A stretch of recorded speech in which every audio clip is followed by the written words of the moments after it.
Joining me today is Stephen Promnitz from Lake Resources. Stephen, it's been about a month since we last had you here on the show, and I'm kind of anxious to get caught up on where things are at because you had a variety of, interesting developments that were, moving along, and you said you'd be back with some updates.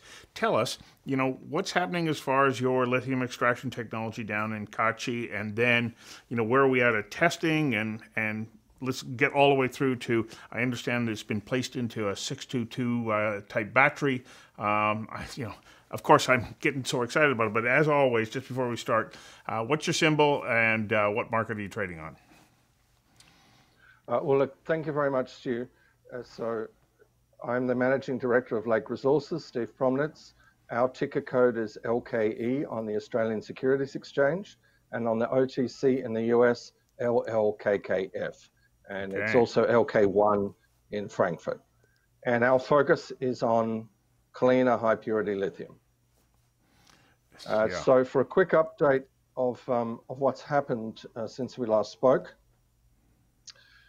Lake Resources is focused on development of a lithium.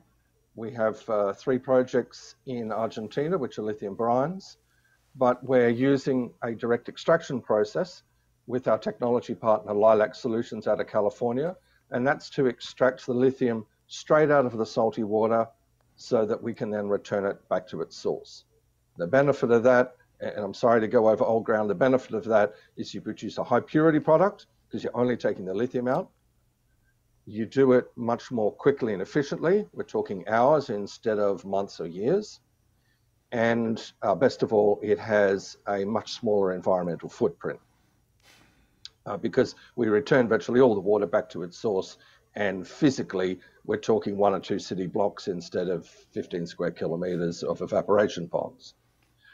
So as I mentioned last time, new technology is fine, but you've got to show that anything new works. And so we've been doing test work with Lilac Solutions now for over 18 months at a benchtop level, lab scale. And then for the last 6 months with a pilot stage module. So I've been running this module now for nearly 6 months in California, and we've produced out of that lithium chloride. That's a liquid, much the same as what you get out of an evaporation pond. We're just replacing that bit with these tanks, these modules. And inside those modules is the secret sauce. They're the little ion exchange beads that take the lithium out of the water. Okay, so we've produced the lithium chloride, but the saleable product is a powder called lithium carbonate, and we could get Lilac to do that. They've done that in the past. They've demonstrated 99.9% purity, but we got one of the experts in the industry called Hazen Research in Golden, Colorado, to demonstrate as a third party that we can produce clean, high purity lithium carbonate and that we can do it efficiently. The benefit of working with them is that they're a commercial lab. They do this sort of thing all the time. And, it depends how you do it. There might be 2 or 5 steps, and you could have step C before step A. You can mix up a little bit. It's to ensure that you get the most efficient way of doing it that's optimized, and you can consistently produce that high purity product. And we're going to hear about that in the next few days. We'll have our first samples out. And then with that flow sheet, with that process, then we'll go and produce a whole series of further samples for offtake partners. But as you mentioned, then comes the exciting part. Well, just before we get to that, and thank you for giving us that recap. I got so excited I wanted to get the results. But, what you talked about is having that consistent, high-quality supply. That is going to be fundamentally important as we move into a greater and greater demand for batteries that are going to power electric vehicles and any other sources of stored energy that we need to keep and use. Yeah, that's exactly right. It's well, let me take a step back. So if you're an automaker and now you're making electric vehicles, that's your thing, that's your business. And so you kick the can down the road to the battery maker to get the batteries that you need. Tesla has taken a more integrated approach. We'll probably see more of that. So then the battery maker goes, okay, I make the batteries, but I want somebody working with me who has the cathodes and the anodes that I need to put into that battery. And so then the guys who are making the cathodes go, okay, well, I just want to have a consistent product coming in here. I just make cathodes. So whether that's nickel or manganese, lithium, what have you. So where we sit in the upstream end, yeah, we've got to be able to produce high quality. We've got to do that, the same product today, next week, next month, next year. This is typical high purity industrial chemistry we're talking about. And so being able to do that consistently, then you're a reliable partner. I know that I'm going to get the same damn thing each time I'm making a battery. That's critical. Mm-hmm. Then on top of that, what unfortunately we've seen in the lithium industry is that not all lithium is battery quality. We only have about 35% of it at the moment is qualified as battery quality by the tier one battery makers, and only about 50 to 60% of that is battery quality. So being able to produce high purity, i.e. no impurities, makes that easier. And then last of all, we're seeing demand growth being quite significant. So when you've got then that, how best to say it, that confidence with the downstream supplier, then they're going to say, okay, that's great, now give me some more. And then because the process is modular, you can then put in more modules and scale up to suit that. And they know that that product is going to be the same as what you were producing last month and last year. So that's I guess the secret sauce of all of this. It's about fitting into that space. Well, and you are at that point where testing is starting to prove out the quality of your batteries. We're just about to start to really get a sense of how good your product is, aren't we? Yeah, so this is for me really the exciting bit. We knew back in June that the pilot plant was working well, and that's because the lithium chloride we could see at the pilot plant was the same, if not better, than what we saw at lab scale. So while the market says, look, I want to have absolute surety that you're producing a high purity product, we go, yeah, look, completely understand. We also want to make certain we get the process right, so we put that into our feasibility study. But the exciting bit is we can now send those samples to offtake partners and they can test them. That's fine. And I'm quite certain that we'll end up with 2, 3, 4 different parties who we'll work with, East Asia, EU, possibly the US. But what's really exciting is that we're now working with this company called Novonix. They're based out of Nova Scotia in Canada, listed on the ASX as ticker code NVX. They have been doing battery testing now for years. It's a spin out of Dalhousie University. Dr. Jeff Dunn set up this whole groundbreaking space on battery testing about 10 years ago. Then they've gone now with Novonix into having new technology on anodes and cathodes, but they're doing the battery testing for all the big names, CATL, Panasonic, Apple, Dyson, you name it. So they're a trusted third-party independent group, and we're working with them so that we take our lithium carbonate, put it into a cathode. They use standard precursor material, nickel, manganese, what have you, make up a standard 622 cathode, put that into a battery, and to then demonstrate that it works in a fairly standard battery. Now, some participants would say, well, I prefer a different configuration. I want 811 or, whatever. And we can say, fine, we can do that. We're just basically saying that when you say, oh, look, you're a new producer, this is new technology, we're not absolutely certain, does this tick all the boxes? Hell yeah. Well, we'll work it in a cell, we'll work it in a pack. You tell us what you want, and we'll make it work under your specifications. And that puts us ahead of the curve. It puts us ahead of other developers, and it also demonstrates that we're serious about making this work. And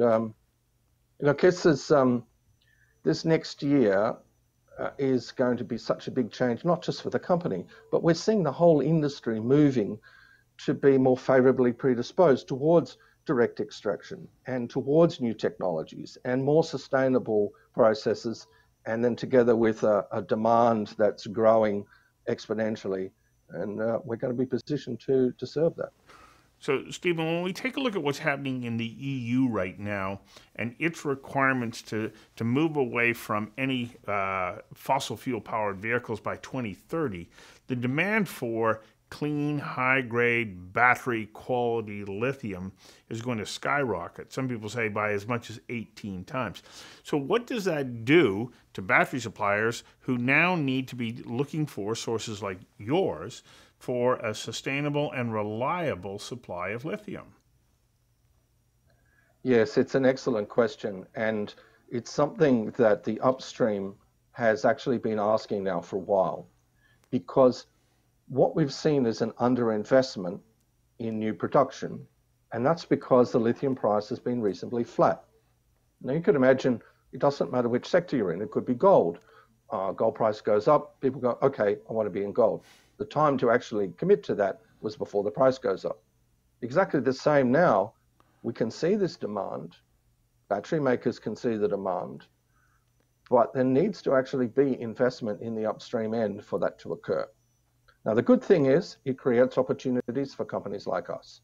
Because the price has been reasonably flat, the 5 big producers haven't expanded as they had planned. Unfortunately, all we're doing is setting things up for another price spike in the price of lithium over the next few years. But it means that we can now position ourselves so that our planned production is end of 2022, early 2023.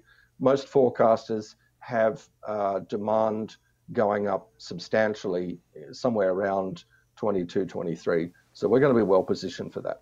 The thing is, not all of the lithium that's currently produced is battery quality. Only about 35% of it is qualified as battery quality. So there's going to be a focus on high purity products that are consistently produced. And then particularly the EU, and to a lesser extent companies like Tesla, are looking at how we can be more sustainable and have more responsibly sourced production as well. So we tick those boxes. And I think it's almost perfect timing. Well, you've right also product, got right time. Yeah, you also have Tesla that is upping its demand. It recently had its battery day, and they were talking about producing a 1,000,000-mile battery, a battery that will last the life of the vehicle.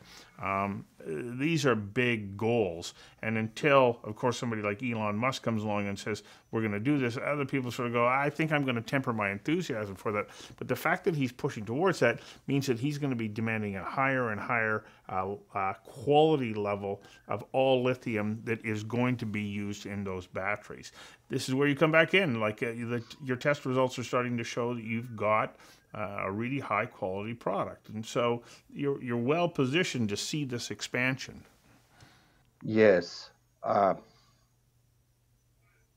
Look, the two best things about Tesla's battery day was that, one, they are really the first major player in the industry to say we're going upstream. And when they say that, that means that others are going to follow.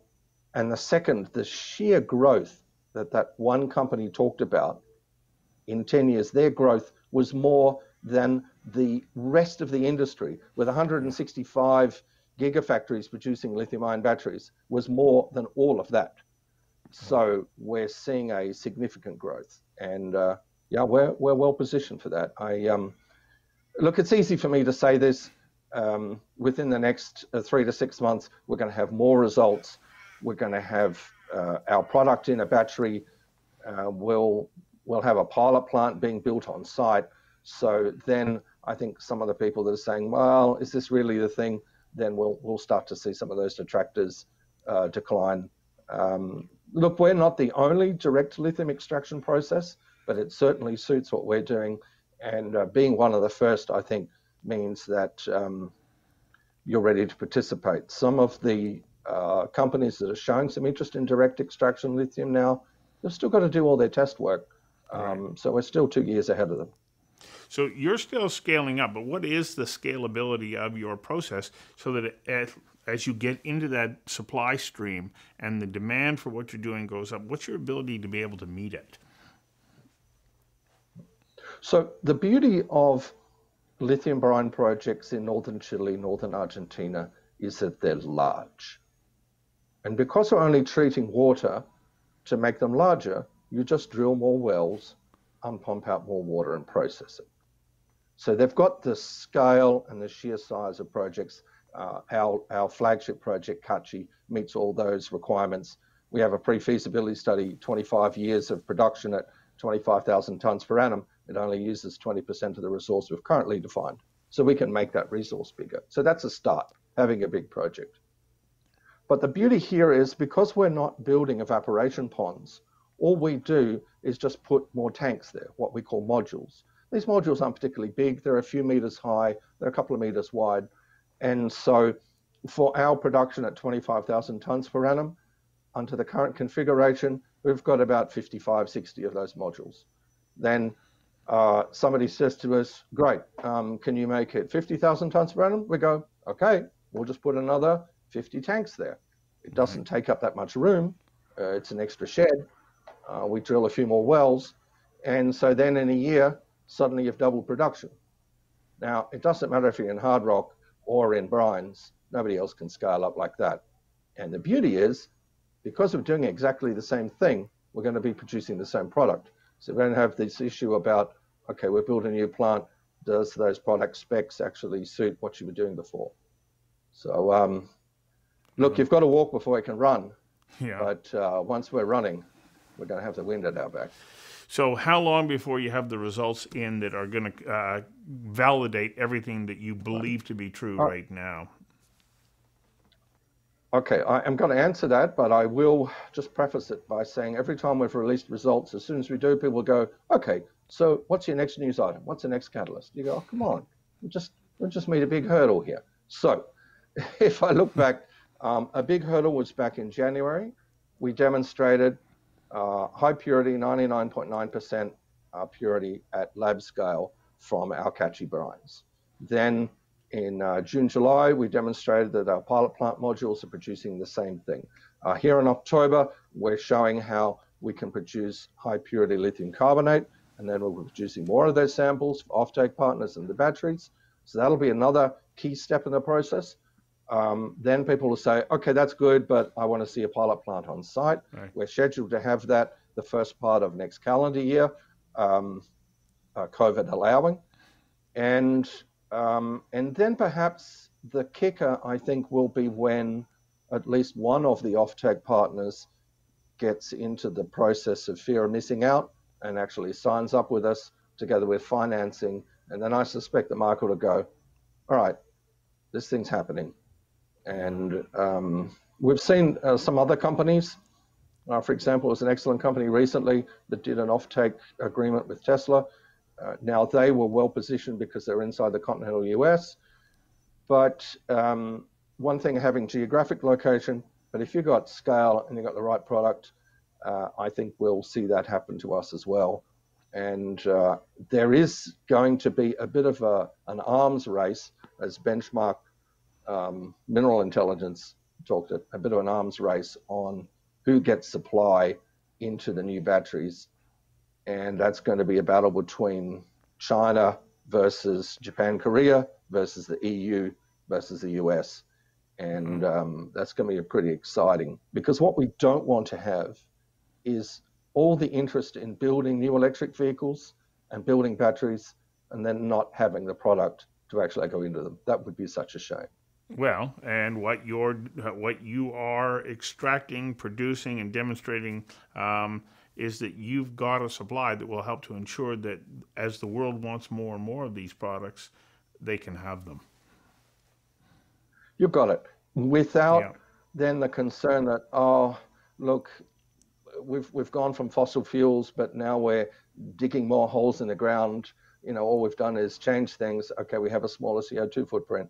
So we're also trying to have that ESG angle to say, you don't have to worry about that. There's always going to be some impact, but we can minimize that as much as possible.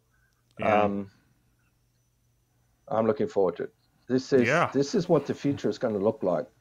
And, being a part of that, it's exciting. Well, it is a very, very strong and growing sector. And so I'm quite interested. You and I, we have scheduled for ourselves a number of these talks over the next few months, so I can hardly wait till the next one. And I'll try and curb my enthusiasm a little bit more than I did this morning. It's just that I was so anxious to hear, what the developments were from where we were last time that I forgot to give the recap. And you rightly jumped in and said, hang on a second, let's just tell you a little bit about what we do. Well done. Thank you very much. Look, and thank you for the opportunity. With the demand growth we're seeing, we're going to need all of the lithium projects that are currently scheduled. And again, based on benchmark mineral intelligence, their projections.